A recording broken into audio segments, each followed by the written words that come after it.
Bonjour, bon après-midi et bonne nuit à tous les amis qui nous écoutent. Nous allons laisser la maîtresse Sophia nous présenter une introduction.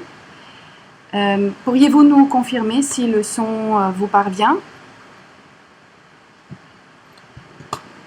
Alors, bonjour à tous les participants de cette émission Gnosis Samael Laxmi International. Nous vous envoyons une salutation fraternelle aujourd'hui, dimanche 17 juillet 2022.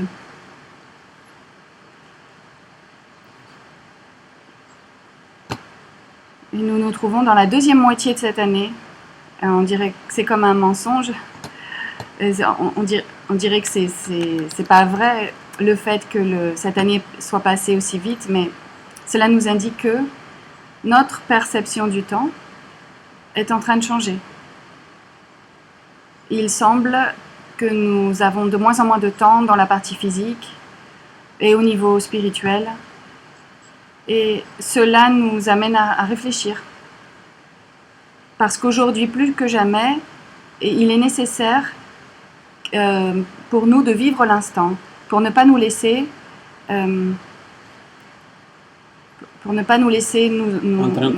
entrer en conflit avec l'ère du Verseau, et pour incarner la lumière de ce signe du Verseau. Nous savons que beaucoup de frères et de sœurs ont différentes inquiétudes, des questions, des interrogations, et souvent il n'y a pas d'espace spécifique pour pouvoir poser ces questions. C'est pour ça qu'aujourd'hui, en cette opportunité, le maître Michael a décidé de dédier ce programme à des réponses à certaines inquiétudes du peuple. Et c'est pour cela que certains frères de certains pays nous ont envoyé leurs questions. Et nous allons essayer de répondre à toutes les questions, mais on ne sait pas combien de temps cela va nous prendre. Donc, sans autre préambule, nous allons commencer à lire des questions. Nous allons vous dire d'où viennent ces questions, de quel pays et qui les a formulées. Avant de cela, nous aimerions donner la parole au maître Michael pour l'écouter. Bien, comme nous le disions, nous saluons tous les frères qui se sont connectés pour cette nouvelle activité de la web radio Gnosis Samael Laxmi International. Et nous saluons un peu plus longtemps parce que le traducteur en grec a quelques problèmes avec la traduction, et de lui dépend la traduction à d'autres pays. Donc on attend un peu et que cette personne puisse régler son problème de traduction. Donc nous voulons saluer les traducteurs de cette émission de radio. À Elena, en Italie, qui traduit en italien donc. En Allemagne, de la Bohémie allemande, Elisa.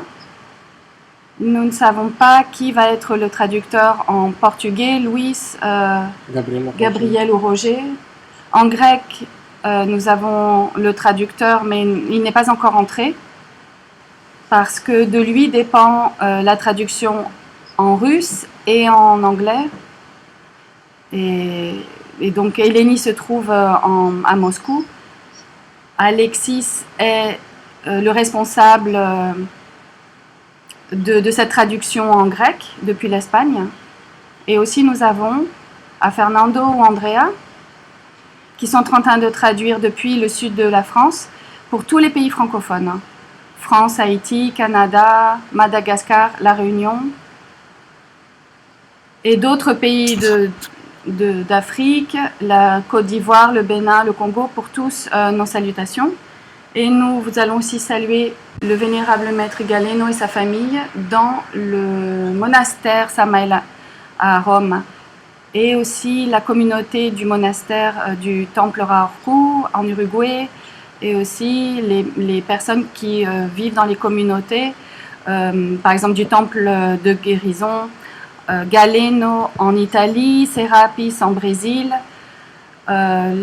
les frères et les sœurs de l'Apollo Sanateur en Grèce, Esculape en Crète, Akarditsa, Hippocrates, et la communauté aussi du temple de guérison Paracels en Bohémie allemande, là où nous avons été il y a peu.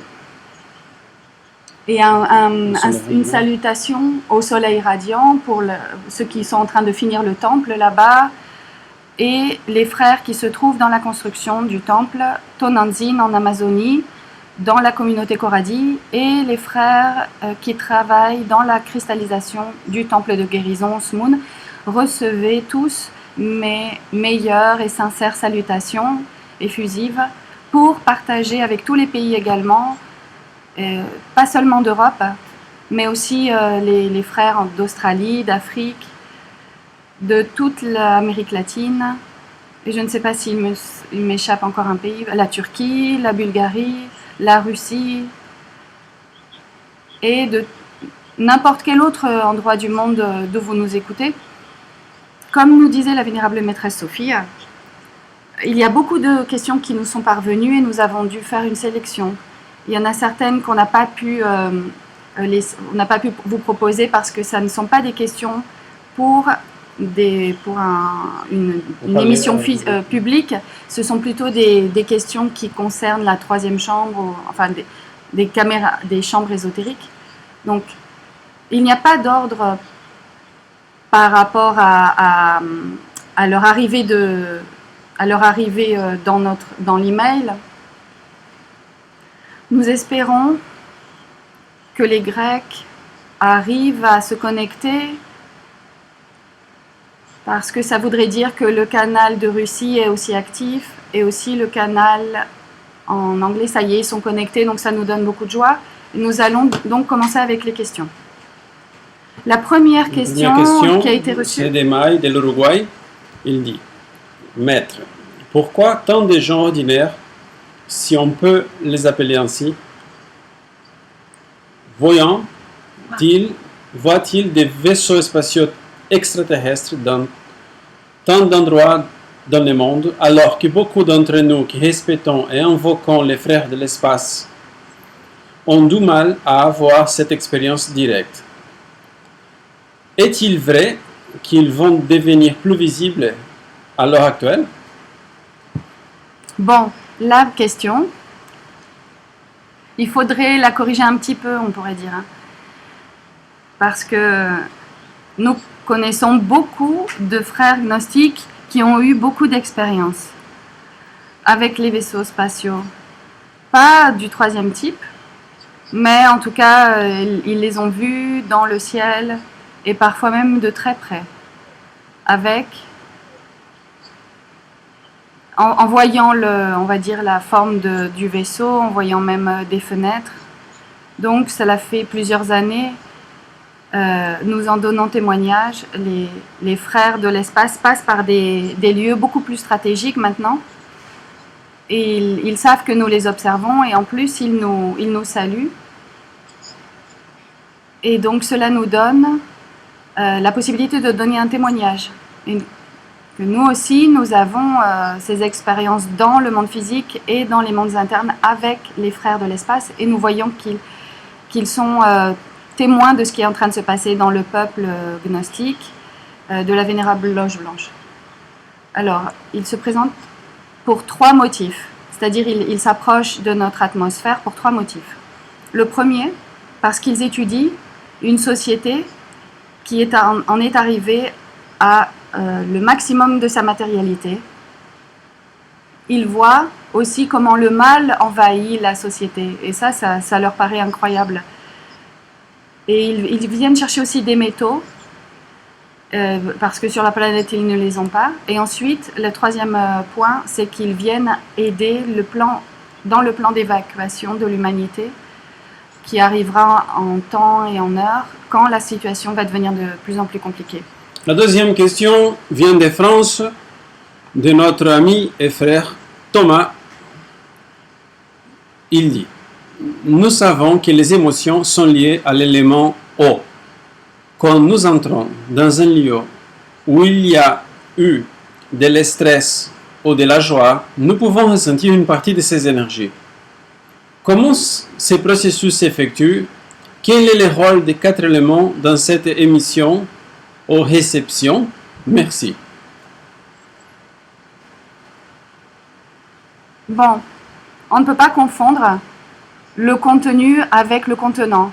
On ne peut pas confondre le liquide et la bouteille. Une chose sont les élémentaux et l'autre chose est la réception de cet élément à travers un appareil adéquat pour cela. Notre corps, nous émettons avec la glande pinéale et nous recevons avec les plexus, spécialement le plexus solaire au niveau de l'estomac. Donc une chose est l'instrument adéquat pour recevoir l'émission. Et autre chose sont les éléments.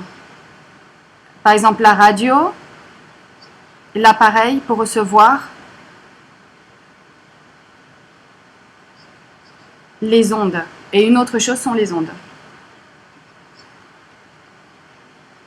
Donc, dans le canal grec, on nous informe qu'il n'y a pas de son. Donc, il doit y avoir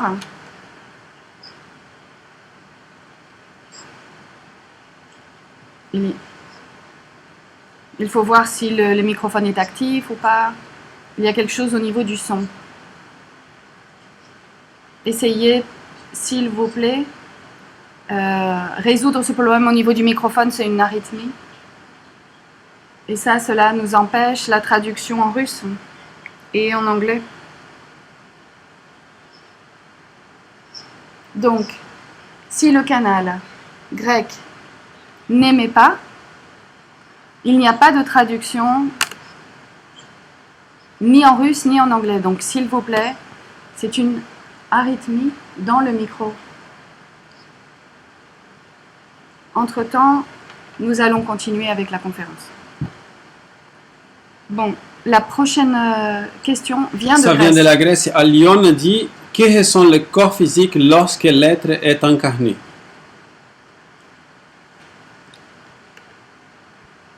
Bon, nous pourrions dire que ce sont différentes choses et la question est intéressante, nous pourrions dire. Un jour, on lui a posé la question au maître Lakshmi, qu'est-ce que ça vous fait d'avoir l'être à l'intérieur de vous? Et lui, il a répondu, une joie incroyable. Et c'est cela qu'on le ressent. En plus, l'être, il va entrer de peu à peu dans la personne. Il va entrer lors de la 5e initiation des mystères majeurs, parce que la structure cellulaire biologique peut maintenant le supporter. Avant, elle n'aurait pas pu le supporter. Graduellement. Donc c'est graduel. C'est une énergie terrible, c'est une force terrible, une inspiration terrible et une joie terrible. Une question de Jean-Henrique du Brésil. Maître, on a parfois du mal à appliquer des règles aux autres parce que la conscience dit: ai-je été trop dur? Ou devrais-je faire preuve de compréhension et de miséricorde? Ma question est la suivante: comment être juste et comment agir avec justice sans se trouver avec un poids sur la conscience?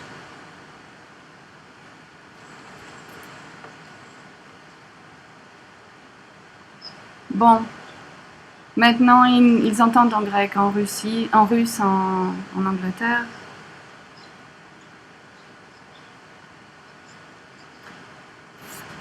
Donc le maître explique quelles ont été les questions précédentes aux Russes et aux Anglais. Mais bon, maintenant la 4e réponse. Il y a trois types de relations. D'une personne ou d'un initié qui est en train de faire un travail sur lui-même ou sur elle-même. Donc, il y a une relation avec soi-même, avec le peuple gnostique et avec les autres. Donc, la psychologie qui doit s'appliquer par rapport à ces trois types de relations, elle est complètement différente. Parce que si nous les appliquons de manière erronée, la situation va nous amener donc à commettre des erreurs. Donc un instructeur de première chambre, de deuxième chambre, d'un dirigeant, il y a fermeté institutionnelle avec les gens. C'est-à-dire quand la conscience ne fonctionne pas, on doit avoir une psychologie pour ne pas laisser se détériorer l'institution. Dans Non. une école des mystères, une école ésotérique qui cherche la purification, l'autoréalisation de l'être humain. Quand la conscience personnelle ou groupale ne fonctionne pas, donc il faut des normes qui doivent être appliquées avec fermeté institutionnelle pour que la situation ne fasse pas perdre à l'école initiatique son statut d'école ésotérique initiatique. Donc, s'il y a n'importe quoi qui arrive et il n'arrive rien, donc il n'y a pas de conséquences, donc la structure ésotérique de l'école est dévertuée, elle perd sa vertu en tant qu'école initiatique. Donc, ça pourrait être un club ésotérique où il y a un mélange avec les partis politiques, par exemple, et ça va pas. Donc, avec les peuples gnostiques, avec les frères, il faut utiliser la psychologie de l'amour parce que s'il y a une personne qui dit j'ai un problème, et si c'est un problème personnel, on ne va pas appliquer une fermeté institutionnelle. Il faut appliquer l'amour pour essayer d'aider cette personne. Et la psychologie avec soi-même, envers soi-même, c'est la psychologie sauvage du super-homme, du surhomme que le vénérable maître Samael explique dans tous ses livres. Quand nous appliquons la psychologie à nous-mêmes, envers nous-mêmes, nous devons être durs envers nous-mêmes si nous voulons avancer. Ne pas être condescendants avec l'ego. Et nous traiter comme notre propre ennemi dans la partie égoïque et comme notre propre ami dans la partie de l'essence. Là, il y a un commentaire qui vient de République dominicaine. qui dit Salutations maître, on va le lire à la fin, on doit finir les questions. Ok. La question numéro 5 de Florence de l'Uruguay, elle dit lorsque nous travaillons sur un certain agrégat, peut-on nous présenter des personnes pour les étudier avec un lien où l'epigénèse n'est pas si confortable pour l'expression de l'agrégat? Alors, bien sûr que oui.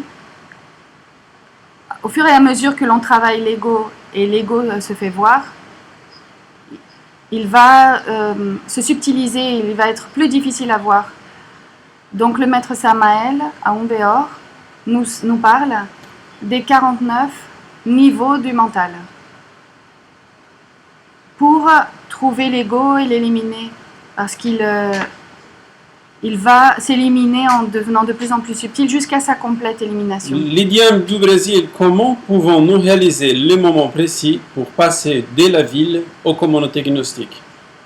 C'est-à-dire déménager de la ville aux communautés gnostiques.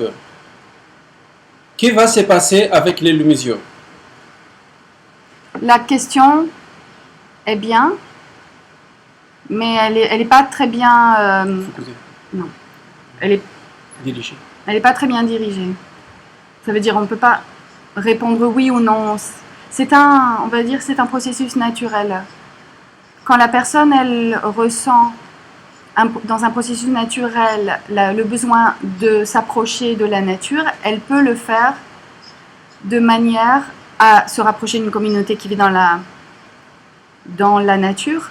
Ou alors, elle va donc faire la mission dans une ville, mais elle va essayer de vivre le plus proche de la nature possible, c'est-à-dire à la périphérie de la ville, pour continuer à faire la mission dans la ville. Donc, quand une personne, elle déménage dans une communauté, et ça c'est une expérience vécue de personnes qui sont venues vivre dans la communauté en Grèce, ici, à la Lyon 13, mais ils continuent à faire mission dans les villes parce que ça ne va pas nous passer par la tête de fermer les missions, mais chaque mission est différente, chaque personne a ses besoins, et de façon naturelle, nous allons prendre les décisions adéquates. Une question depuis l'Australie de Melbourne de David. Ma question porte sur l'homme équilibré, l'homme numéro 3, c'est-à-dire l'homme intellectuel. Est-il plus avancé que les hommes numéro 1 et 2? Ou les hommes numéro 1, 2 et 3 sont-ils tous égaux? Comment l'homme numéro 3 devient-il l'homme numéro 4? L'homme numéro 3 doit-il utiliser les émotions et le corps moteur de manière égale à l'intellect, par exemple 33% pour chaque centre?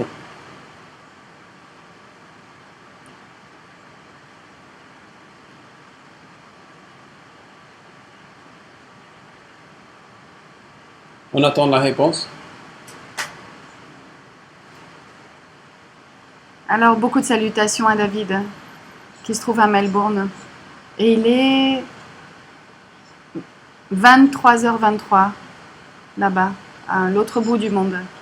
Je ne sais pas s'il nous écoute actuellement, mais en tout cas, on le salue affectueusement. L'homme numéro 3 est différent de l'homme numéro 1.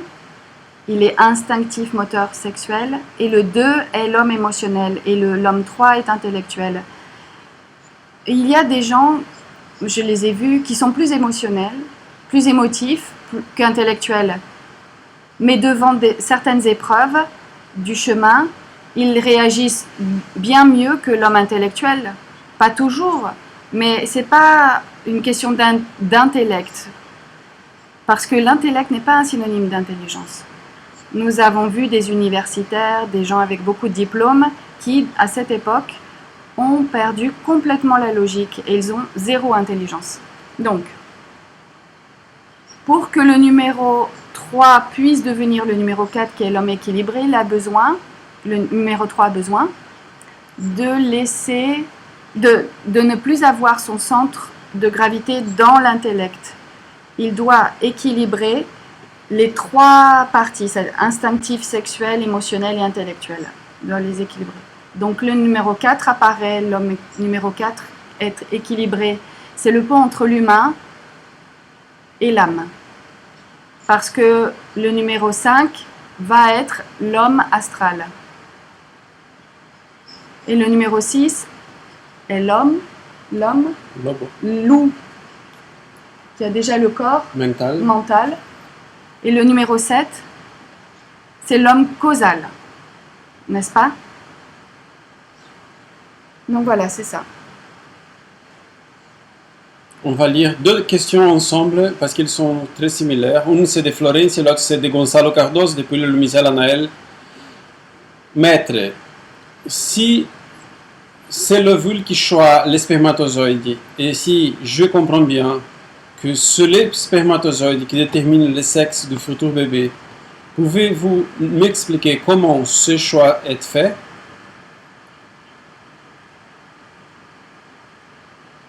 Et la deuxième question, c'est concernant les cours 14e de la première chambre. Si les zoospermes stockent la conception psychologique, quelle information l'œuvre contient-il?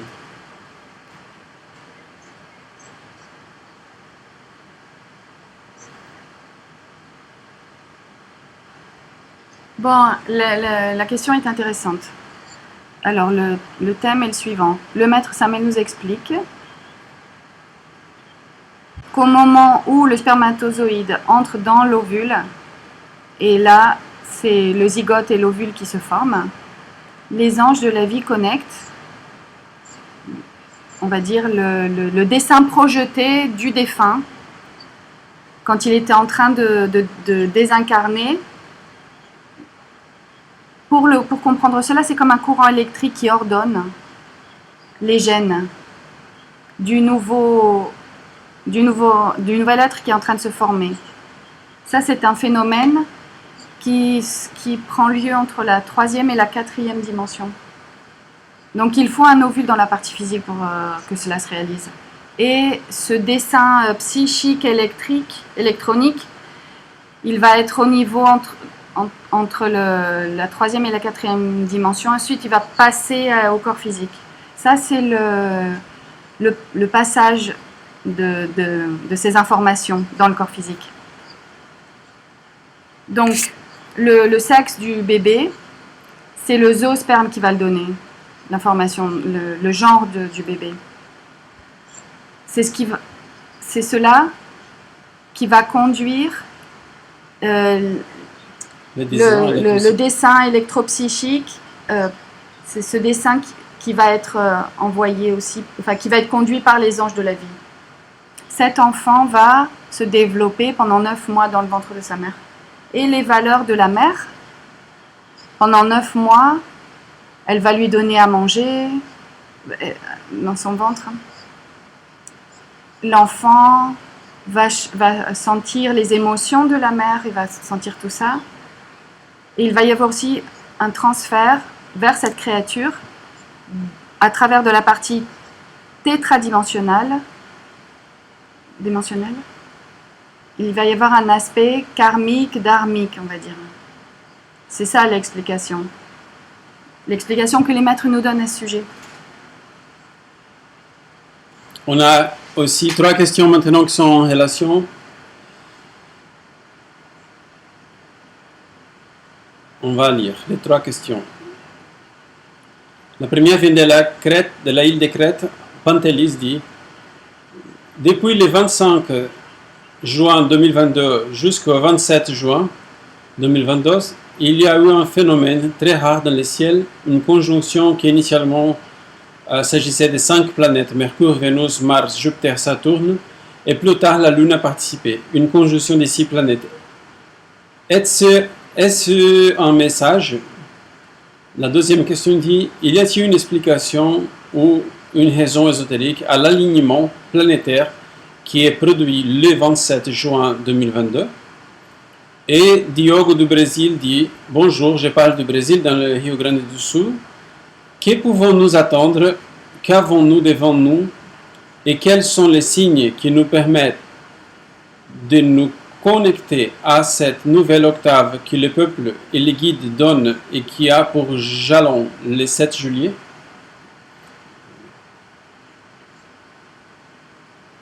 Donc on attend la réponse.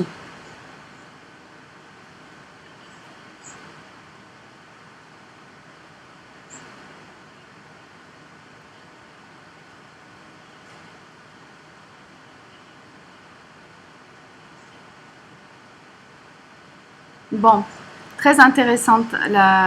Elles sont très intéressantes ces questions. Et pour être exact, l'alignement s'est produit entre le 23 et le 24 juin. Et il y avait les 5 planètes alignées: Mercure, Vénus, Mars, Jupiter et Saturne. Ensuite est entrée la Lune et le Soleil.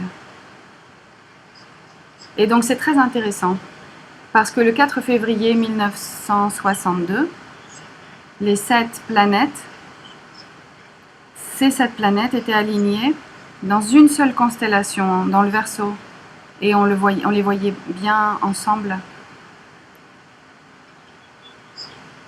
En 2002, le 7 juillet, ce qu'il y a eu en 1962, c'est un alignement longitudinal dans une seule constellation, en Verseau, si nous regardons depuis la Terre. Le 7 juillet 2002, les 7 planètes à nouveau s'alignent, mais transversalement, c'est-à-dire comme une ligne. Mais il y avait 3 constellations impliquées. Il y avait Gémeaux, Cancer et Lion. Imaginez une ligne transversale. Et ça, c'est un concile des logos, un synode. Les logos se rassemblent et ils déterminent les dernières orientations, sentences, aides pour l'humanité Et là, on entre dans le processus.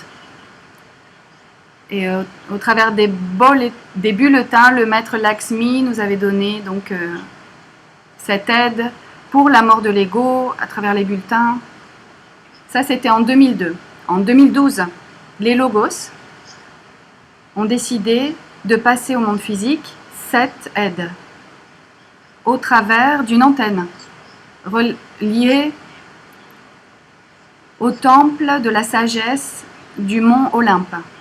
Et en 2022, les logos se sont à nouveau rassemblés de manière transversale avec une caractéristique très particulière.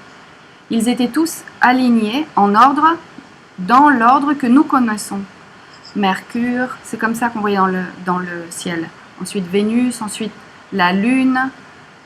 Et la Lune avait pris la place du Soleil, le Soleil avait pris la place de la Lune. Ensuite, il y avait Jupiter, Saturne. Et dans cet alignement, il y avait aussi, conjointement à toutes ces planètes, les 3 autres planètes lourdes du système solaire.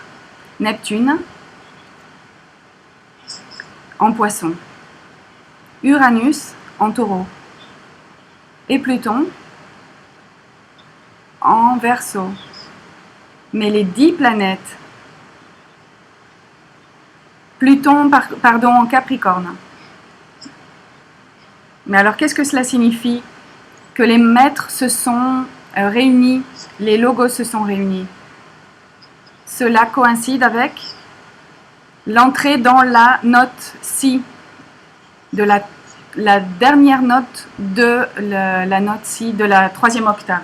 La note. Ça, c'est la 3e octave qui va se terminer. Pratiquement à la même date, c'est-à-dire du 7 juillet 2002 jusqu'à maintenant, jusqu'en fin juin 2022. Ça veut dire que tout naît et tout termine avec la loi du 3. Le 7 juillet 2002 se termine dans sa dernière octave avec l'orientation du maître Lakshmi. Et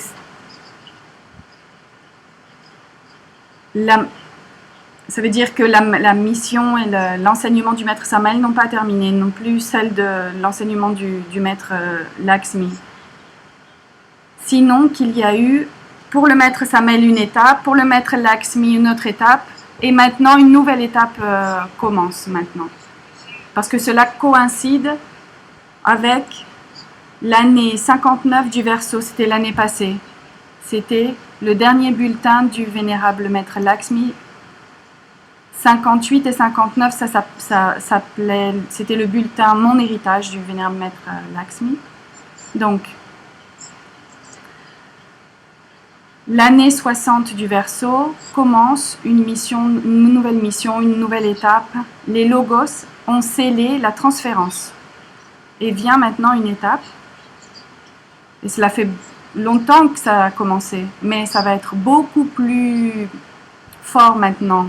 L'étape dans laquelle va commencer ce que le maître Samael a appelé la moisson du soleil. Et ça a été prophétisé par le vénérable maître Samael dans ses conférences, dans ses livres, et cela a été aussi promu et expliqué dans le livre de Daniel. La prochaine question vient de Thomas de l'Allemagne, c'est-à-dire c'est un autre Thomas. Jésus dit: aimez vos ennemis et pardonnez à ceux qui vous haïssent. Matthieu chapitre 5. Mais il exige aussi une justification lorsqu'il a été frappé. Jean chapitre 18. Qu'est-ce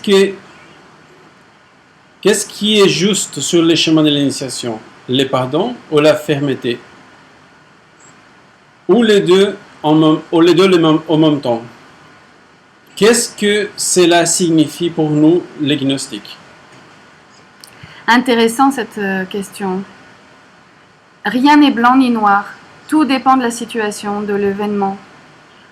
Et dans certains cas, il faudra appliquer la fermeté et dans d'autres cas la miséricorde. Mais ça, ce sont, rappelons-nous, les deux colonnes de la loi. Et si nous exigeons des autres justice, la loi va nous appliquer et nous traiter avec justice. Si nous exigeons aux autres justice, la loi va nous appliquer et va nous traiter avec justice, va nous demander, nous réclamer justice. Si nous sommes Et si nous sommes miséricordieux, la loi nous traitera avec miséricorde. Nous avons 4 questions de Sébastien de l'Uruguay. Maître, lorsqu'un centre gnostique ou lumizial se ferme dans une ville, est-ce dû à une avancée des forces négatives dans ce lieu, ou cela peut être dû au karma des membres de ce centre et du lieu où se trouvait le lumizial, ou peut-être dû aux décisions ou à la mauvaise gestion des personnes impliquées comme responsables, puisqu'elles ont le libre arbitre? Ça peut être plusieurs choses. Ça peut être tout ça, ça peut être une combinaison de tout ça. Mais aussi, enfin, ce qui est clair, c'est que si dans un lumiciel, il y a 2 ou 3 personnes qui cherchent à surmonter, qui veulent tuer la fausse personnalité, qui aiment la gnosis, qui veulent continuer. Quand il y a 2 ou 3 personnes conciliatrices, guerrières, il n'y a aucun lumiciel dans ce cas qui va être fermé. La suivante, maître, quand la volonté se perd dans la partie physique et cela a une répercussion sur les chemins, comment renforcer cette zone, ce domaine? À qui demander de l'aide? Il faut demander la volonté à celui qui l'a. Celui qui l'a, c'est l'être. Il faut demander à l'être qu'il nous donne de la volonté au travers de l'âme humaine pour que cela nous arrive à nous. Et nous étions à la consacration du temple de guérison Paracels dans la Bohémie allemande. Et là, nous avons partagé avec des frères de différents pays. Et il s'agissait de réflexion d'adeptes rosicruciens au travers d'un livre de Franz Hartmann, Une aventure dans la demeure des frères de la Rose-Croix. Et il a eu une expérience interne, Franz Hartmann, et il a vu l'abbé du temple qui s'appelle Imperator. Et l'impérator lui a dit, on ne doit pas développer la volonté personnelle parce qu'elle existe déjà. Ce qu'il faut, c'est se connecter à la volonté cosmique universelle qui est une force toute puissante de la volonté de Dieu. Et quand on est si on est synchrone avec cette force de volonté, on peut faire, et on veut travailler pour le bien des autres, cette volonté, elle arrive avec une force incroyable en nous. Et quand la personne, elle veut utiliser la volonté pour des raisons égoïques et utiliser égoïstement, ça ne fonctionne pas, cette volonté, elle ne vient pas. Mais si on veut le bien commun, si on veut aider les autres et si on veut aussi surmonter ses propres obstacles, cette force, elle viendra à nous de manière d'une très grande manière. Quand un gymnase que l'on n'a pas fréquenté depuis longtemps apparaît soudain et se répète, comment peut-on le traverser et ne pas s'enfermer et surtout ne pas s'empêtrer avec des personnes impliquées dans cette situation tamasique? Il ne faut pas en fait s'involucrer avec ces problèmes égoïques et les problèmes des égos. Quoi faire si un bodhisattva d'un maître commet une erreur? Qu'est-ce qui se passe? Quelle est la répercussion sur les gens, sur les peuples? Comment s'assimile pour cette situation pour ne pas tomber dans la critique parce qu'il s'agit d'un bodhisattva? Parfois, le maître Samael, il disait, quand on fait ce genre de questions, le maître Samael disait, c'est bizarre, je ne comprends pas cette question, disait le maître Samael. Comment Comment va faire la personne pour juger un bodhisattva? Quel est son code? Quel est ce code qui va lui permettre de juger un bodhisattva? Ça veut dire, est-ce que le bodhisattva a violé les 10 commandements de la loi de Dieu? Est-ce qu'il est contre la loi de Dieu? Quelle référence cette personne a des références? Est-ce que cette personne a des références pour juger un bodhisattva? Donc le conseil que je pourrais donner à cette personne qui pose cette question, ne pas se mettre dans les processus initiatiques, spirituels, des personnes qui sont plus avancées que nous. Parce que quand une personne va formuler une opinion ou critiquer un comportement dans un processus que la personne ne comprend pas, elle va le voir à travers de son raisonnement, de son processus mental, mais elle ne peut pas comprendre ce processus, donc elle ne pourra pas le juger clairement et lucidement. Donc cette personne, elle entre dans un processus quand elle fait ça, et elle va même peut-être sortir du chemin, il ne faut pas se mettre dans le processus des êtres plus avancés. Cette personne qui est plus élevée et qui peut faire croire qu'elle est en train de commettre une erreur, elle a des égos, oui, mais bon.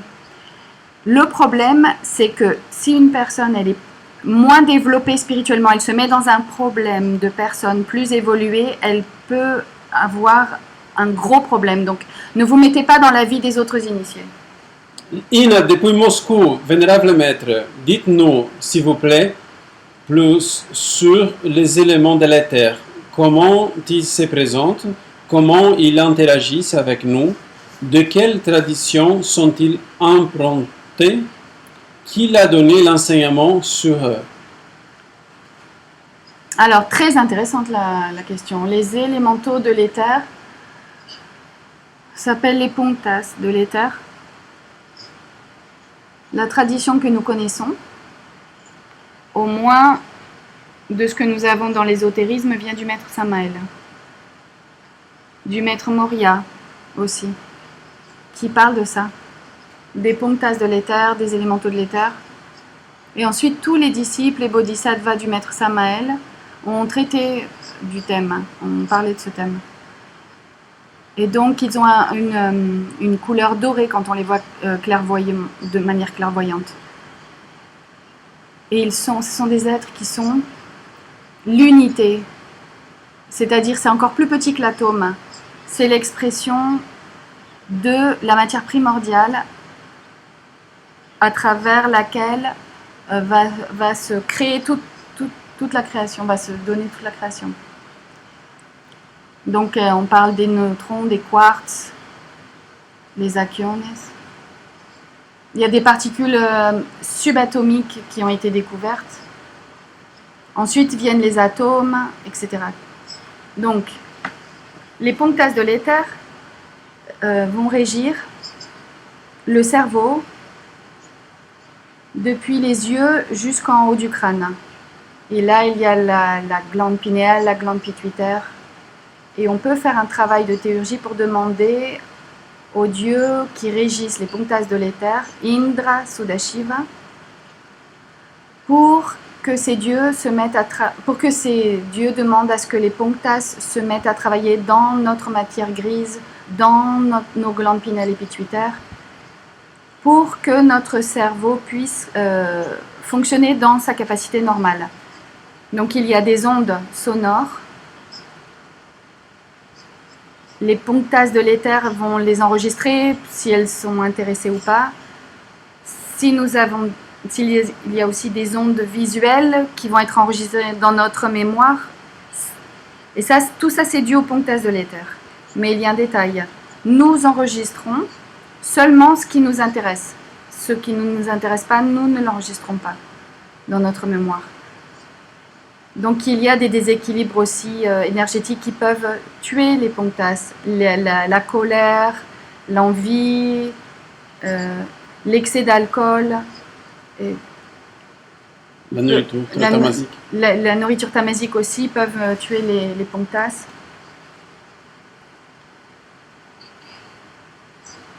Le maître Lakshmi disait un neurone est conformé de 20 000 punctas, comme un atome par rapport à la molécule et la cellule. Donc, nous pouvons faire des travaux avec les punctas de l'éther pour que notre cerveau ne se dégénère pas, qu'il soit actif, qu'il soit sain, pour qu'il y ait une bonne oxygénation à travers d'un bon exercice, pour que notre cerveau reste jeune, inspiré, intelligent, actif, au travers des merveilleuses punctas de l'éther, du cerveau. Très intéressante la question. Depuis le Brésil, Gabriel Hackbach. Cher maître, je réfléchissais à la mission et aux conférences que nous donnons. Souvent, les gens aiment la sagesse gnostique, la connaissent, etc. Mais ils ne parviennent pas à en recevoir l'importance dans leur cœur. Comment puis-je faire pour mieux transmettre l'enseignement afin que les gens ressentent l'importance réelle de la doctrine?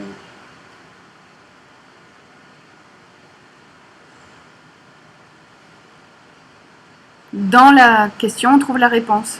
Nous devons arriver au cœur des gens.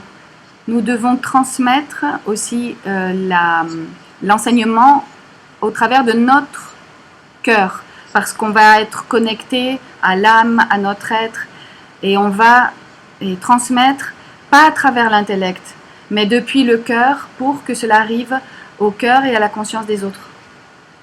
19. Ricardo Novas de Uruguay. Maître Michael, dans les enseignements gnostiques dévoilés, les livres, les conférences, etc., par le vénérable Maître Samael, y a-t-il une connaissance voilée ou ésotérique que les étudiants, au fur et à mesure qu'ils avancent et s'éveillent, commencent à découvrir ou à comprendre dans différentes octaves? Cette autre gnosie cachée, il s'agit d'une autre gnose cachée. Les enseignements ésotériques, il y en a beaucoup qui ne se trouvent pas dans les livres. Certaines sont voilées, elles sont en code. La Pistis Sophia, il y a des milliers de choses dans la Pistis Sophia, comme ce dont parle Ricardo dans la Pistis Sophia. Donc, la personne, elle peut recevoir les enseignements d'une manière ouverte, comme publique. Ensuite, il y a des enseignements qui vont être seulement pour quelques personnes qui ont la capacité de les comprendre. Et ça, ce sont des enseignements qui vont se donner du bouche à oreille ou alors publiquement, mais en code, comme les alchimistes. Et là, troisièmement, il y a les enseignements qui ne se donnent à personne, qui sont seulement pour la personne, pour soi-même, parce que c'est les processus de la personne et ça n'a aucun sens d'en parler aux autres. Donc, pourquoi on ne le partage pas? Parce que les enseignements, si on les donne sans mesurer, l'autre personne peut avoir une indigestion de l'enseignement. C'est comme quand on va manger un poisson. On ne mange pas tout le poisson, on enlève les arêtes, on enlève la tête, parce que sinon il y aurait comme une indigestion. Et l'enseignement, c'est comme ça. On continue. Le numéro 20. Aldo de Mexique, vénérable Maître Michel, dans le livre Traitise en occulte, médecine et magie pratique, il dit ou elle mentionne qu'il y a 7 chemins d'évolution cosmique, 7 chemins pour l'évolution cosmique, et que son livre Rosigné est un livre spécial pour ceux qui aspirent les chemins déviques. Pourriez-vous nous expliquer quels sont ces 7 chemins et si ils conduisent à l'autoréalisation intérieure de l'être? Oui, ça y conduit, mais de façon différente. Et ça, c'est très bien expliqué dans le livre Médecine occulte du Maître Samael. Il dit qu'il est arrivé au 5e degré, au 5e mystère.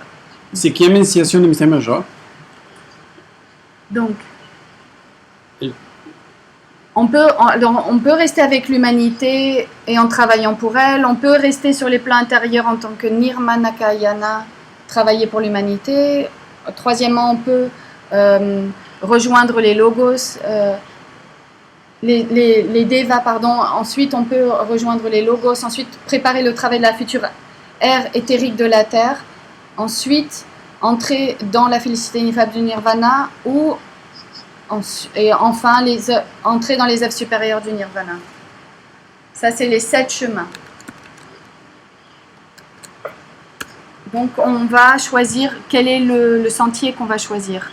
Si on va rester avec les logos ou si on va aller par le chemin de la directe vers l'absolu. Ça, c'est dans le livre Volonté Christ. Et le correct serait que l'humain, à ce moment-là, dise « Mon Père, éloigne de moi ce calice, mais que ce soit ta volonté et pas la mienne. Que ce soit le Père qui choisisse, parce qu'il sait bien mieux que nous le chemin que nous devons choisir. » On a deux questions similaires. Une d'Anastasia de Moscou et de José Martin de l'Argentine. Il dit: Vénérable Maître Michael, on dit qu'elle aime elle-même choisit où, quand et avec quels parents elle va renaître. Nous savons tous que tous les âmes n'ont pas le droit de choisir. La réincarnation de l'âme se produit-elle toujours dans la même famille? Si oui, pourquoi? Et y a-t-il des exceptions à la réincarnation de l'âme? José Martin de l'Argentine, l'autre question, il dit: plus qu'une question, le maître pourrait-il développer un enseignement du vénérable Maître Samael Aun Weor dans le livre de la transformation sociale de l'humanité, chapitre 30, contrôle de la fertilité? Il dit: il est déjà démontré que les mois psychologiques se perpétuent dans nos descendants. Dans le 7e paragraphe, le vénérable Maître Samael dit: de toute façon, la loi de l'héritage biologique et même psychologique démontre que les principes fondamentaux de nos ancêtres se perpétuent dans nos descendants. Pourriez-vous développer alors, si ma maman a vécu des choses difficiles dans sa vie lorsqu'elle a été enceinte de moi, est-ce que toutes ces choses ont créé des traumatismes et des défauts chez elle? Là, on pourrait trouver une explication et découvrir certaines choses. Alors, c'est intéressant cette question. Nous devrions dire que parfois oui, parfois non. Nous savons que d'abord, que pour avoir la possibilité de choisir la famille, etc., il faudrait que ce soit une personne qui va réincarner, c'est-à-dire un bodhisattva, qui est éveillé et qui pourra choisir sa famille, la famille dans laquelle elle va incarner. Mais sinon, la personne, si elle n'a pas cette possibilité, elle va vivre dans la famille que la loi choisit pour elle. Donc nous avons 3 types de karma ou 3 types de génétique qui se conjuguent pour permettre le retour dans la personne. La personne, elle va revenir dans la même famille et parfois non. Elle va revenir dans son... par exemple dans son petit-fils, arrière-petit-fils. Parfois le grand-père et l'arrière-petit-enfant sont la même personne, etc. Et je suis en train de penser à quelques personnes ponctuellement. Donc il y a une génétique spirituelle. Donc tout part de l'absolu, de la yin, et là sort de l'essence. Et elle ne perd jamais son rythme de sa propre particularité. Donc cette génétique spirituelle, c'est celle qui va arriver au cœur de la personne. Et par l'expression artistique, la capacité créatrice de la personne. Ensuite, il y a le karma zodiacal. On va revenir dans le sein du zodiaque, dans lequel il va y avoir expression la plus forte de l'ego qui n'a pas été travaillé dans la vie antérieure. C'est-à-dire, si la personne, par exemple, a été très orgueilleuse dans la vie antérieure pour que le problème soit aggravé, pour qu'elle puisse le travailler, pour dire quelque chose, donc on va l'envoyer dans un signe de lion. Si la personne a été très coléreuse, Pour que son problème soit plus grave, on va l'envoyer dans le signe du bélier, par exemple. Ça, c'est la génétique zodiacale qui se transmet sur 5 générations. Le karma peut se transmettre sur 5 générations. Donc, il peut y avoir, par exemple, la possibilité de payer le karma sur ces 5 vies. Après, la personne, si elle n'arrive pas à le payer, là, il arrive autre chose. Donc, bien sûr, l'enfant, il peut attraper des trucs que la mère a vécu, comprendre des émotions que la mère transmet. C'est-à-dire, une maman qui écoute pendant 5 ou 6 heures de la musique rock, une future maman. Donc ça va influencer la psychologie de cet enfant qui va naître. C'est un exemple. Voilà, ça serait la réponse. Donc là, on a une question de Mexique. Valentin, il dit, maintenant que la moisson de soleil s'approche, quelles caractéristiques doit avoir les graines, la plante, les fruits en soi, la personne humaine pour pouvoir être recueillis et placés dans les fameux exodes et continuer dans des conditions plus favorables. En plus d'avoir de nombreux filtres et de donner les notes ou les octaves dans ces cas, la sémence sera d'excellente qualité, non transgénique. Quelle observation le logos fait-il dans ces cas?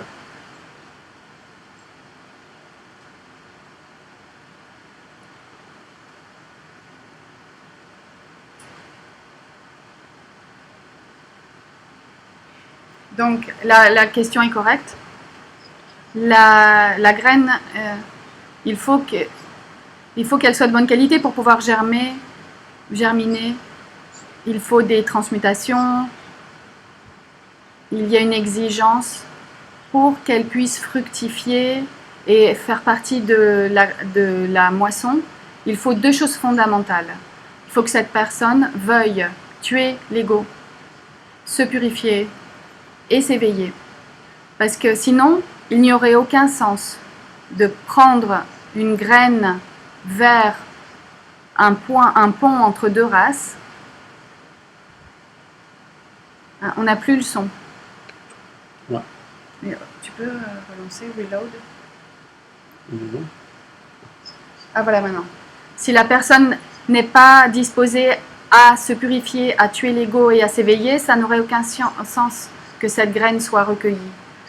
Donc il faut que cette graine arrive jusqu'au pont entre les 2 races. Si elle veut se purifier, si elle veut éliminer l'ego, si elle veut s'éveiller, elle y parviendra, sinon non. Maintenant, il y a la partie transgénique se réfère au transhumanisme. S'il y a les gènes qui est altéré chez l'être humain, cette graine ne va pas pouvoir être utilisée.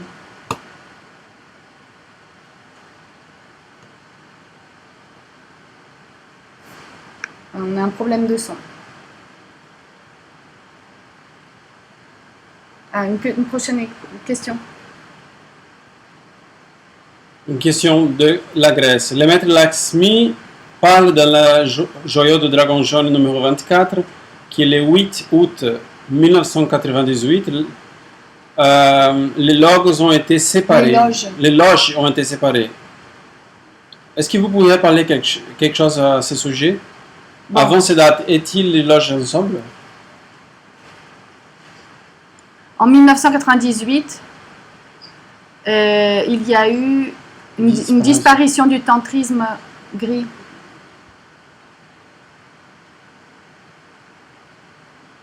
Voilà, maintenant, on va dire que la transmission est correcte. Il y avait un problème au niveau de la transmission de la conférence. Maintenant, c'est revenu.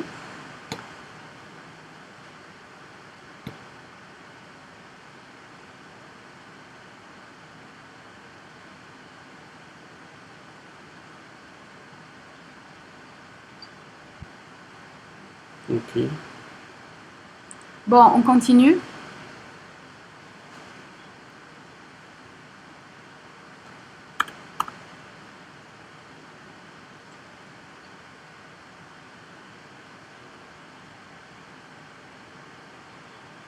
En 1998, les 2 loges ont été définies. Donc, le tantrisme gris a disparu et la loge blanche, la personne doit se définir en fait pour continuer sur le chemin de la loge blanche ou sur le chemin de la loge noire. Et ça c'est ce qui est arrivé en 1998. C'est-à-dire, on voit plus la différence entre les 2 loges. Il n'y a plus vraiment de transition entre les deux. Ou la personne va vers le Christ, ou se définit pour rester avec les systèmes. Et ça a été défini clairement Carlos en de 1998. l'Uruguay, maître, dans les textes sacrés égyptiens, il y a une phrase qui dit « J'ai beaucoup pardonné les pécheurs. Parfois, il a été jugé par tous les juges de la justice céleste, mais je lui ai pardonné. Il y a des fois où je me suis détourné des tribunaux pour ne pas être piétiné par les seigneurs de la loi de la cadence. Les fils pécheurs me font trop souffrir. » La question: quelle possibilité reste aux pécheurs sur le chemin? Comment continuer? Y a-t-il encore une chance que sa mère puisse retourner devant les tribunaux pour plaider à sa faveur? Merci beaucoup. Bien sûr. La personne, si elle ressent la repentance, ça veut dire que son être est avec elle. Donc elle a la possibilité que son être va l'aider. Donc le maître l'explique dans le PC Sophia. Quand l'être de la personne arrive à l'absolu, en donnant l'action correcte, ensuite elle voit vers le bas, elle regarde vers le bas et elle voit que son enfant est en train de violer la loi, de commettre des péchés. Elle essaye de lui envoyer, cet être essaye de lui envoyer de la lumière à cet enfant. Et donc, c'est ce sentiment que nous appelons ici la repentance. Donc, ressentir la repentance, c'est un des meilleurs symptômes que pourrait avoir un initié, parce que ça veut dire que cette personne a encore une connexion avec son être. Alex, depuis l'Espagne, il y a 3 questions. Quand nous avons un événement fort dans notre vie, comment voir la force pour le supporter, de réfléchir, de méditer, c'est-à-dire comment pouvons-nous extraire la sagesse d'un événement? Donc le maître Samael le dit, c'est la différence entre la saveur de la vie et la saveur du travail. Si nous sommes dans la saveur du travail, les événements nous servent pour avoir de la sagesse, comprendre les événements et pas se comporter de manière égoïque, parce que se comporter de manière égoïque, c'est la saveur de la vie. Donc si la personne a la capacité d'être dans la saveur travail, elle peut donc se relever. Si elle s'endormit, si elle s'identifie, elle n'arrive pas à faire son travail parce que l'ego ne lui permet pas. Au sujet du travail, est-il préférable d'avoir un travail qu'on n'aime pas, mais nous donne un dharma, ou un travail qu'on peut ne pas aimer et qui ne génère pas non plus de dharma, mais qui nous donne les ressources, le temps pour faire la mission? Elle est bonne cette question. La réponse est la suivante. Ce qui nous convient, c'est d'avoir un travail qui nous plaît, qui nous génère du dharma, qui nous donne des recours et qui nous permet de faire la mission. C'est ça qui compte. C'est ça la réponse. Pendant ce temps, on peut travailler par rapport à ce qui se présente pour avoir des ressources, pour pouvoir continuer à faire la mission, pour pouvoir continuer avec sa vie, mais va demander à l'être, aux hiérarchies, pour que les conditions de son travail s'améliorent. Et si la personne elle se sacrifie pour les autres, l'être, la loi vont l'aider, cette personne, pour avoir des conditions de plus en plus favorables dans son travail, et nous pouvons donner le témoignage qu'il en est ainsi. La 3e question. Maître, pouvez-vous nous donner quelques mots pour la jeunesse gnostique? Bien sûr.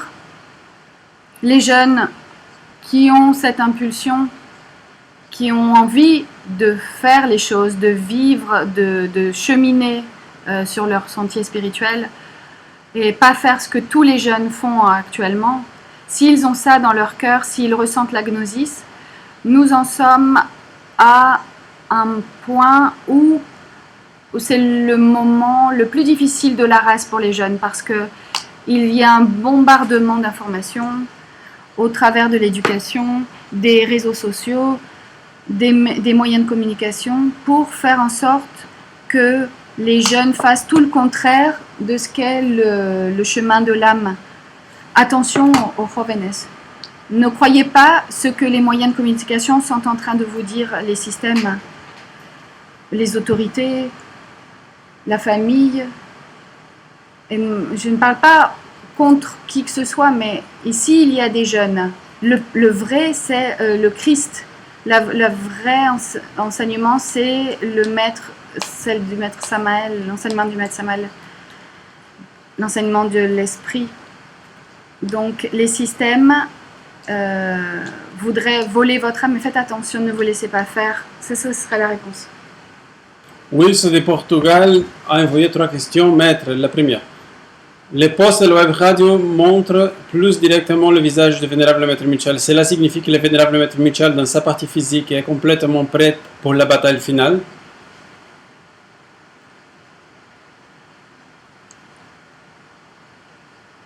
Ça, oui, c'est ce que ça signifie, oui. Deuxième, comment pouvons-nous établir la mission dans un pays? Cela nécessite d'une quantité de lumisio ou du temps de mission? Et si vous le pouvez, je voudrais une réponse. Dans chaque pays, c'est différent. Chaque situation est différente. Pour stabiliser la mission, il faut avoir une clarté par rapport à ce que l'on doit faire. Commencer par un premier lumicial, visualiser, le créer, faire la première chambre, cristalliser la deuxième chambre et continuer avec le deuxième lumicial. Et ensuite avec le troisième lumiciel. Et ensuite, on arrivera à distribuer la gnosis dans chaque pays. Nous l'avons déjà fait, nous l'avons fait en Uruguay, en Grèce. Nous avons commencé avec un lumiciel, puis 2 lumiciels, 2 lumiciaux. Tout dépend de la force qu'on y met, la sécurité, la sûreté en soi, être sûr de soi. Si la personne, elle pense petit, elle fera petit. Si elle pense grand, elle fera grand. Donc toutes ces forces universelles vont nous donner l'inspiration pour savoir ce qu'on doit faire. Est-ce qu'on peut faire une relation entre l'épreuve ésotérique avec les temps chronologiques? Il y a une épreuve de patience à avoir avec 8 mois? Parfois oui, parfois non. Il y a des épreuves parfois qui ont une chronologie, oui. Parce que aujourd'hui, on ne peut pas faire une initiation des mystères majors en moins de 2 ans. Ce sera un record. Mais un étudiant des mystères mineurs, en ce moment, si la personne fait les 9 des mystères mineurs, de 8, 9, 10 ans serait un autre record. C'est un record. Parfois, pour passer une épreuve, il faut un instant de compréhension. On peut passer un processus en une seconde, où on peut rester bloqué pendant 10 ans, jusqu'à ce que la personne elle fasse un clic. Donc il y a des choses dans les processus de la compréhension qui ont quelque chose à voir avec le temps. Et il y a aussi un processus de maturation. Sylvain depuis l'Uruguay dit ce qui concerne l'utilisation des encens, la myrrhe, les benzoin sont toujours mentionnés en premier lieu. Ont-ils vraiment plus de pouvoir que d'autres substances à œuvre résines disponibles dans l'environnement dans lequel on vit? Ou sont-ils ceux qui étaient traditionnellement utilisés en Inde et dans d'autres cultures orientales? C'est pourquoi nous perpétuons leur utilisation. Ni une chose ni l'autre. La clé se trouve des substances, certaines substances, résines, plantes.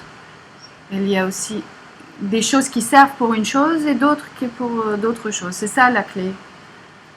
L'encens harmonise, c'est utilisé pour les cérémonies.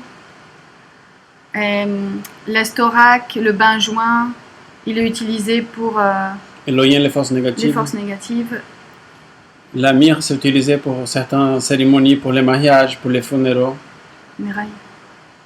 La rue, la sauge, la baie de genévrier aussi est utilisée pour d'autres cérémonies. Enfin, Rio Grande do Sul, Brésil, Camila Tavares. Comment différencier les besoins humains corporels des égaux? Parce qu'il y a parfois une grande confusion autour de ça, de travailler sur quelque chose et peut-être naturel pour l'humain qui est un corps physique. Par exemple, reconnaissance humaine, désir de danser. J'aimerais approfondir mes connaissances sur ce sujet. Merci beaucoup, maître. là, c'est assez facile hein, parce que les besoins humains et les différences avec les besoins, la différence avec les besoins de l'ego, quand c'est lié à la fausse personnalité, ce sont des besoins de l'ego. Et quand les choses ont quelque chose à voir avec la partie biologique peut-être, donc il s'agit vraiment des besoins du corps. Et je vais répondre en fonction des exemples qui ont été situés. La personne, si elle a besoin d'une reconnaissance humaine, ça veut dire que c'est quelque chose de la fausse personnalité. Parce que nous ne sommes pas venus pour qu'on nous reconnaisse ou qu'on nous donne raison. Nous sommes venus ici pour tuer l'ego Et servir le Christ. et servir le Christ. La personne, elle doit se demander, quel est l'ego qui veut faire ça? Et c'est très différent, pardon, mais c'est très différent des stimulus. La personne, pour avancer sur le chemin et dans la vie, ça ne peut pas être que des batailles sur l'ego. Ça veut dire que tout noir, tout difficile, quand tout est difficile. Les stimulus, l'être nous les envoie quand il voit qu'on est dans un processus difficile, dans un processus, dans une expérience astrale. Il nous fait aller dans un endroit où il y a de grandes concentrations de force, par exemple.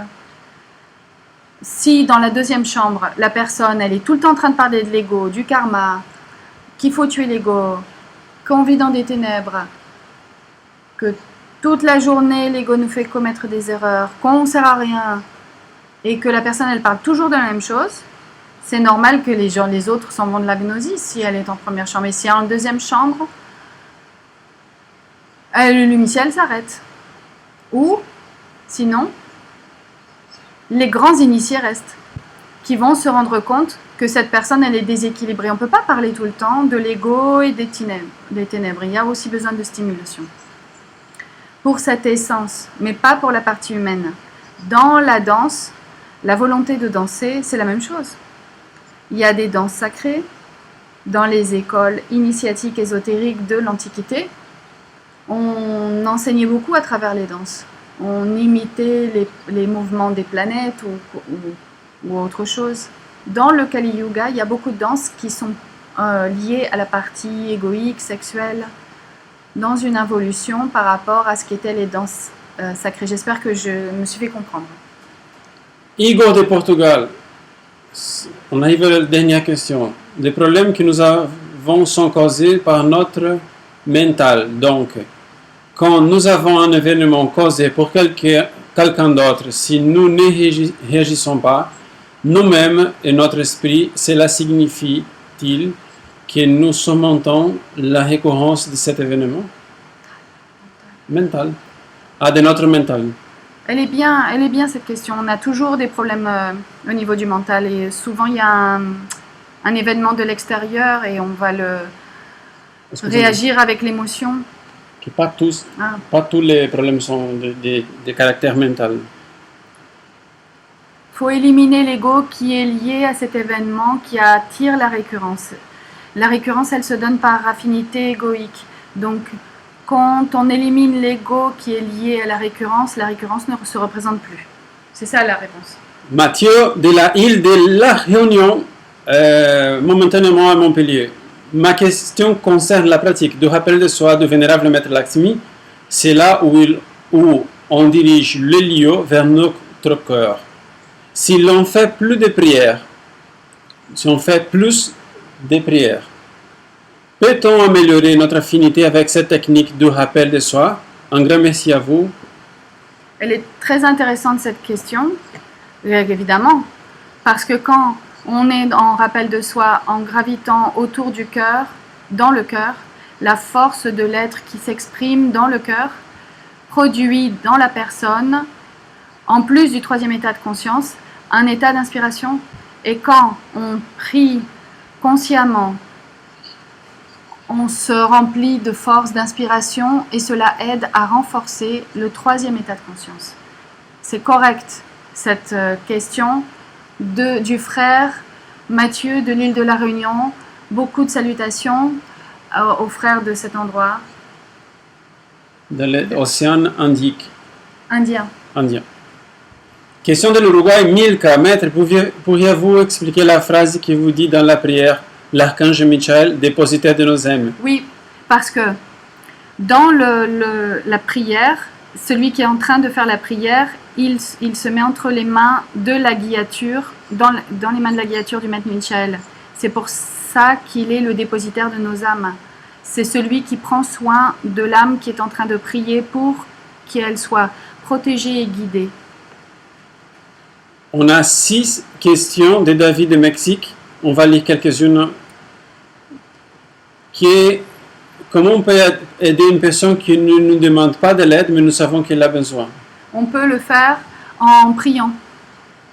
On peut en suggérant quelque chose, en faisant des travaux de théurgie, toujours en accord avec la loi. Parce que si on se met à aider quelqu'un sans qu'elle le demande, sans qu'elle le sache, cela doit être en accord avec la loi. Sinon, cela serait une violation des préceptes de la loge blanche. Et là, nous tomberions dans un exercice de la magie noire. Ça doit être en accord avec la loi.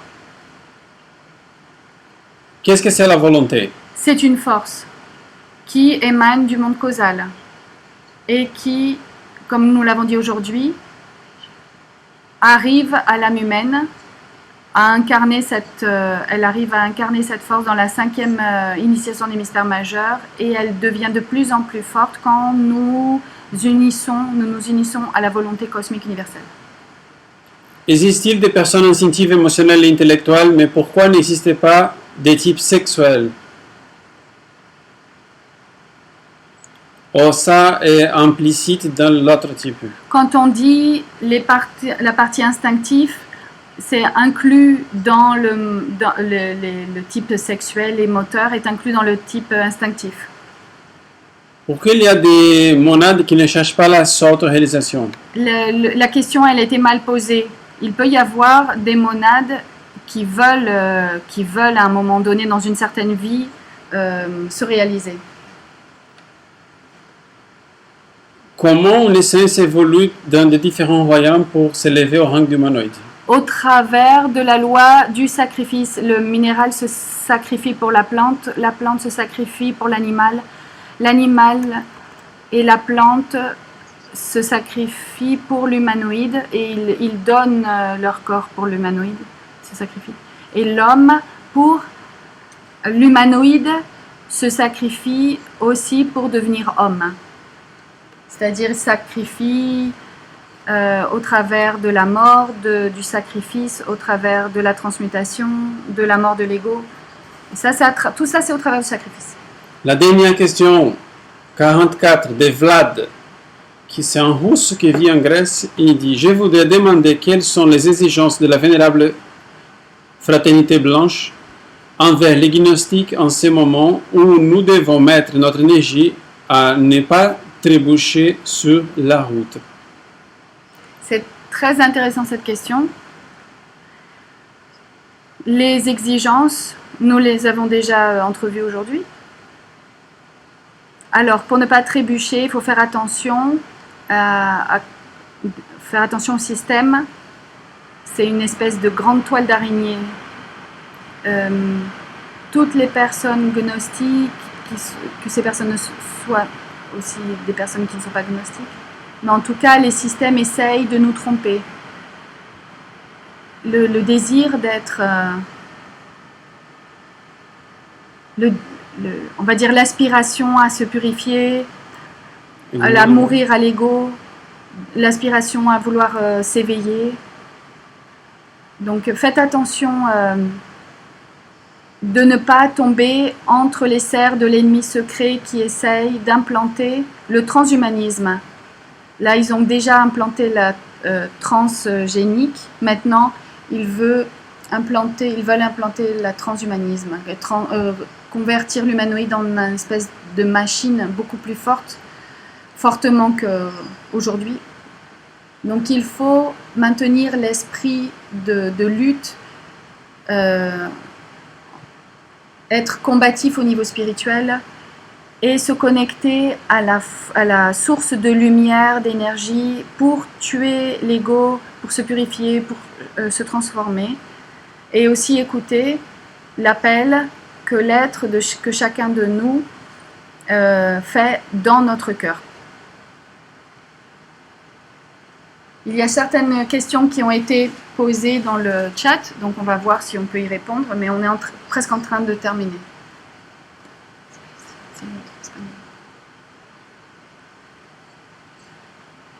Sisto a dit, il y a un...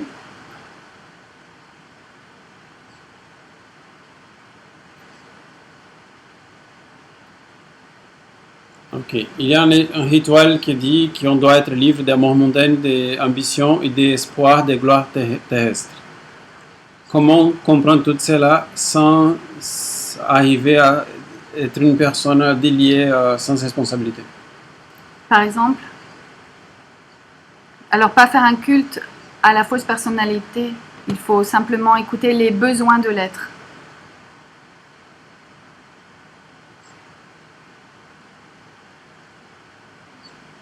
Comment arriver à l'intégration de soi-même pour comprendre le message de Christ pour la réalisation de l'être?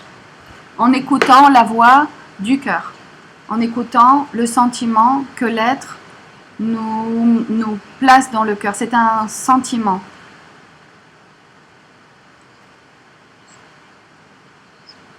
J'aimerais savoir... Oui, j'aimerais savoir qui est le missionnaire gnostique qui écrit des questions et signe missionnaire gnostique.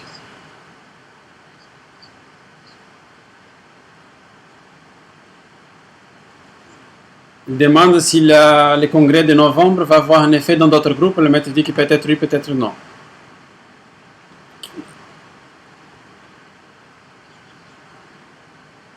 Ah.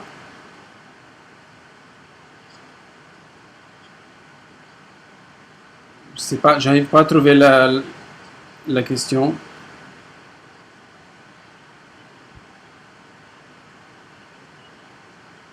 Chacun a le droit de penser ce qu'il veut, on ne va pas changer les idées des autres. Ça, c'est le chemin du libre arbitre. Laisser les autres penser et vivre ce qu'ils veulent. Et nous, on doit être droit dans nos attitudes, dans nos pensées, on doit laisser les autres vivre leur chemin et nous devons être concentrés dans notre objectif. Et quelqu'un dit qu'il reçoit des attaques la nuit, qu'il ne peut pas s'endormir, quoi faire? Alors il faut faire des brûlés de la rue, du romarin, de la sauge, avant de dormir. Ne pas être connecté avec Internet, ne pas regarder le téléphone. Il faut avoir un espace de temps comme ça, de 3-4 heures où on n'est pas connecté à Internet. Et demander que le maître Samuel te protège. Et ça va partir. Cet inconfort va partir. Okay. Louise Marcel dit, dernièrement, j'ai un problème de un manque de croyance gnostique. Je ne sais pas comment je peux retourner à avoir la croyance. Et comment revoir la gnosis à nouveau, la gnosis comme quelque chose d'utile et pas comme une chose mécanique. Et futile. Bon, je vais te dire, Luis Marcelo, la gnosis, ce n'est pas une croyance. La gnosis, c'est un vécu. Donc, on peut croire ce qu'on va vivre, mais la clé, c'est essayer d'expérimenter ce que la gnosis dit pour voir si c'est vrai. La gnosis n'est pas intellectuelle. La gnosis, c'est pas dans la tête, c'est dans le cœur. C'est un sentiment. Donc, j'invite Luis Marcelo à vivre cette gnosis expérimentale, pas la gnosis de la croyance. Et je demande, la gnosis, c'est une religion de la joie quand elle est bien comprise. Elle ne peut pas être convertie dans un poids, dans un problème intellectuel, parce qu'en fait, la gnosis, elle nous libère. Il y a une souffrance, mais il va y avoir libération. Donc, Marcelo, je te félicite pour ta compréhension. Et en avant. Continue. Je crois avoir vu une question de France, de Bénin, mais je la vois plus ici. Je ne sais pas si elle est disparue. Mais bon. Donc, je pense que c'est tout.